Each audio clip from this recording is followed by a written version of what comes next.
This is Inside the League with James Groh on the Global Sports Network.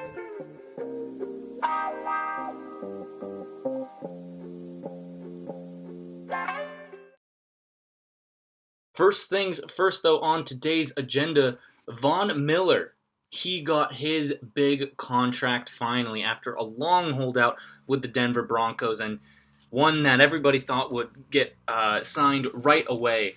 Von Miller has finally gotten the deal he wanted. His contract, a long one, it's 6 years, $114.5 million in total potential value. That's an average of just over $19 million per year, and it's got a $17 million signing bonus. He's got a $3 million roster bonus coming up this season. He's got a lot of money coming to him. Makes him also the highest paid defensive player in the game. His contract rivals Andrew Luck's, actually. So Von Miller getting quarterback money. So good for Von Miller. He didn't want that franchise tag.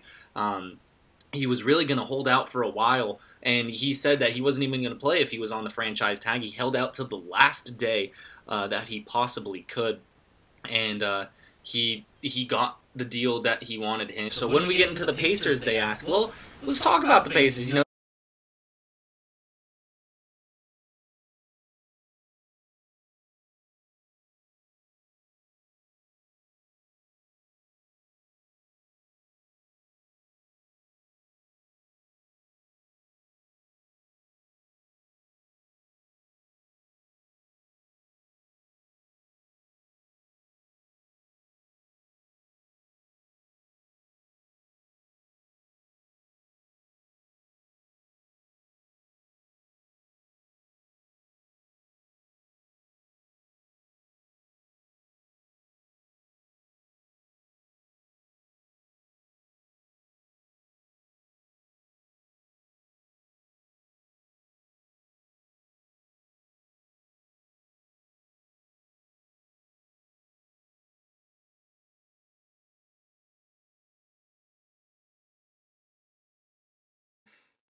you want to talk about Brock Lesnar? I was just about to talk about the WWE and UFC. Rice and eggs. I'm loving the interactivity from you.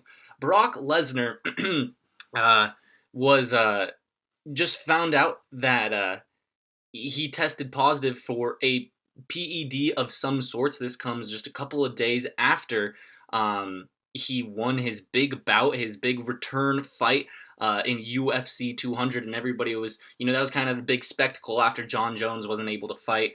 That was the match everybody wanted to watch, was Brock Lesnar, because he's the WWE wrestler. He hasn't fought in UFC for a while. He's making his comeback. He's just, there was this whole mystique around it. Was he going to continue fighting? And he won in a good fashion as well.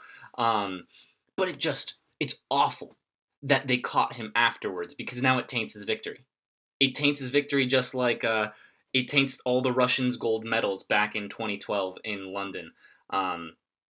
Because it's not the same anymore. If you're caught, you're caught, and nobody's ever going to think of you as the same. There's always going to be an asterisk next to your name. And I think what, the problem is the UFC didn't catch this before the fight. And, maybe they did catch it. I was about to say that exact thing, actually. Maybe they didn't say anything because John Jones was already out. They couldn't have another big headliner out of the UFC 200 card, because then who's going to watch anymore? You've got your two biggest fights that don't have their stars in them anymore. John Jones was the person everybody wanted to see. Brock Lesnar is the person everybody wanted to see. So there definitely could have been a little bit of a couple of backdoor deals going on in order to make sure that fight still happened. And is wrestling back on the Olympics? I don't really know. I can tell you this, though. Golf is not going to be on the Olympics in 2020. That's for sure not happening. No golf. Because too many stars have been dropping from Rio. They're not playing golf. They're scared of Zika virus, as they should be. But it's all the stars. We were talking about it before. It's Zach Johnson, Jordan Spieth, Rory McIlroy, Jason Day. All the big guys have quit. They're not playing. So it's a bad day and bad news for golf. But speaking of golf, Henrik Stenson, he won the British Open. He is the Championship Player of the Year. I know that name sounds kind of deceiving, Championship Player of the Year, because that makes him sound like he was the best. But this is his first major win, and he beat old lefty Phil Mickelson. So Henrik Stenson finished with a total of under 20, beating Phil Mickelson by 3 shots. Mickelson was under 17. Now, those two players were head and shoulders better than the rest of the competition. The next closest golfer was J.B. Holmes at under 6. Steve Stricker came in 4th, and Sergio Garcia tied for 5th at under 4 with Rory McIlroy and Tyrell Hayton. So Henrik Stenson gets his first major victory. This is the fourth time, he's finished in the top 5 in the past 4 years. He came in second at the Open Championship. Twice he got third in the PGA Championship, and at the US Open, he tied for 4th back in 2014. Talking about A-Rod, look at what A-Rod did yesterday. He got his first homer in 38 games, 38 home games at least. It's his first homer since April 17th. He's been in a huge slump. He hasn't been hitting at all this summer or this season, for that fact. He's batting .216 and only 29 RBIs, so incredibly low numbers for a player like A-Rod, but glad to see him get at least his 9th home run of the season. That brings him to 696 in his career, and I'd like to see him get to 7. I'd like to see him become a part of the 700 club. I think that would be cool. Yeah, it's going to have a little asterisk next to his name because he has that PED scandal, but I still think I'd like to see history happen and him become the 4th player in the 700 club. For those who don't know, he would be joining the ranks of the greatest baseball players of all time, the greatest sluggers, or the greatest hitters, I should say.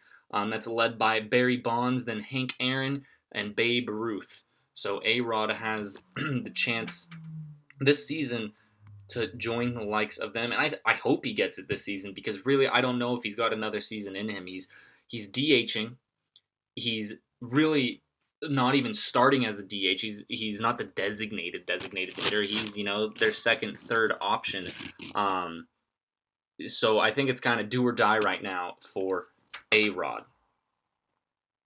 Fox News pulled a critical piece off their website on the UFC. Going back to the UFC right now, it's a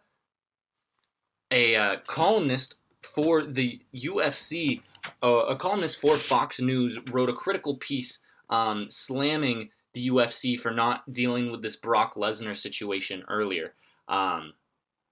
And Fox pulled it because they have a lot of broadcasting rights and ties with the UFC.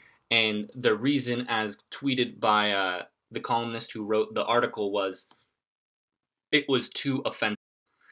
Fox News is a news corporation. You shouldn't be worrying about whether something is offensive or not. You should be worrying about whether it's true or not. And he's a columnist. That's his job. He's supposed to rile and incite some anger, maybe some opinions. Get the comment section going.